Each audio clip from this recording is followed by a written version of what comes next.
चर्चा ऐसी भी चल रही है कि बिहार पैटर्न यहाँ पे लागू किया जाना चाहिए, नीतीश कुमार को जैसा कम सीट होने के बावजूद भी सीएम बनाया गया, वैसे महाराष्ट्र में कुछ होगा। देखिए, ये सारा निर्णय करने के अधिकार ना मेरे पास है, ये सारे निर्णय करने के अधिकार हमारे केंद्रीय नेतृत्व और 3 नेताओं को है। अच्छे से बैठ कर निर्णय करेंगे, चिंता करने की जरूरत नहीं। अच्छी सरकार बनेगी, जल्दी बनेगी और परफॉर्मिंग सरकार बनेगी। मी कालही सांगितलं की अलायन्स गव्हर्नमेंटमध्ये थोडा वेळ लागतो, कारण त्यांच्याकडे कुठले मंत्रिपद, आमच्याकडे कुठले मंत्रिपद, अजितदादाकडे कुठले मंत्रिपद, किती आकडा असेल, त्या पोर्टफोलिओ काय असेल, पालकमंत्री कुठल्या कुठल्या जिल्ह्याचे कोण असणार आहे, म्हणजे कुठल्या पक्षाचे असणार आहे, हे सर्व सूत्र तयार करायला लागतं। नुसतं मुख्यमंत्री आणि उपमुख्यमंत्र्याची शपथविधी नाही आहे।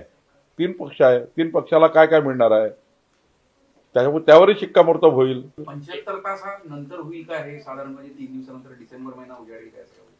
नाही, याला डिसेंबर उजाडेल की नोव्हेंबर मध्ये होईल हा काही पॅरामीटर नाही आहे। आता केअरटेकर मुख्यमंत्री आहेत एकनाथ शिंदेजी। मला असं वाटतं की सर्व 3ही पक्षाचं आमच्यासोबत आलेले घटक पक्ष आहे, त्या घटक पक्षाचं सुद्धा आम्हाला मत घ्यावं लागेल।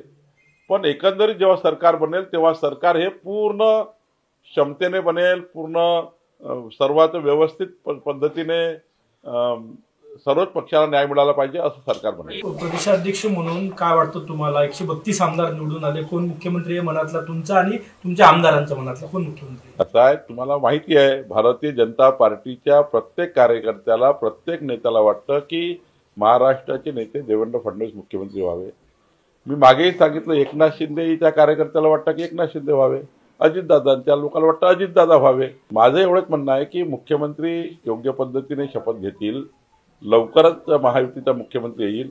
शिंदे नाराज आहे अशी चर्चा आहे। गृहमंत्री पदाची ती मागणी करत आहे, त्यांनी उपमुख्यमंत्री पद नाकारलंय, केंद्रातलं मंत्रीपद नाकारलेलं आहे, गृहमंत्री पद द्यावं असं त्यांची मागणी। मला याबद्दलची फार माहिती नाही आहे, कारण याबद्दलचा सर्व निर्णय आमचं केंद्रीय नेतृत्व आणि 3 नेते बसून करतात। संघटनेचं काम आहे, आमचं काम आहे की संघटनेच्या माध्यमातून आमच्या पक्षाला मजबूत करणे। शेवटी सरकार बनण्याची जबाबदारी आमचे नेते आणि आमच्या केंद्रीय नेतृत्वाची आहे, लवकर करतील। खोटारडेपणा पुन्हा चालणार आहे। आम्ही खरे इमानदारीने काम करणारे लोक होतो, म्हणून आम्ही 3,17,00,000 वर पोहोचलो। 2,48,00,000 आम्ही 3,17,00,000 गेलो। महाविकास आघाडी 2,50,00,000 वरनं 2,17,00,000 आली। त्यामुळे हा परीक्षण हे असं करण्यापेक्षा, तोंडाच्या वाफा काढण्यापेक्षा, महाविकास आघाडीचे नेते हे डांबरटपणे हे जे वागून राहिले, ईव्हीएम खराब आहे, ईव्हीएम खराब आहे, डांबरटपणा आहे, अर्रावीपणा आहे।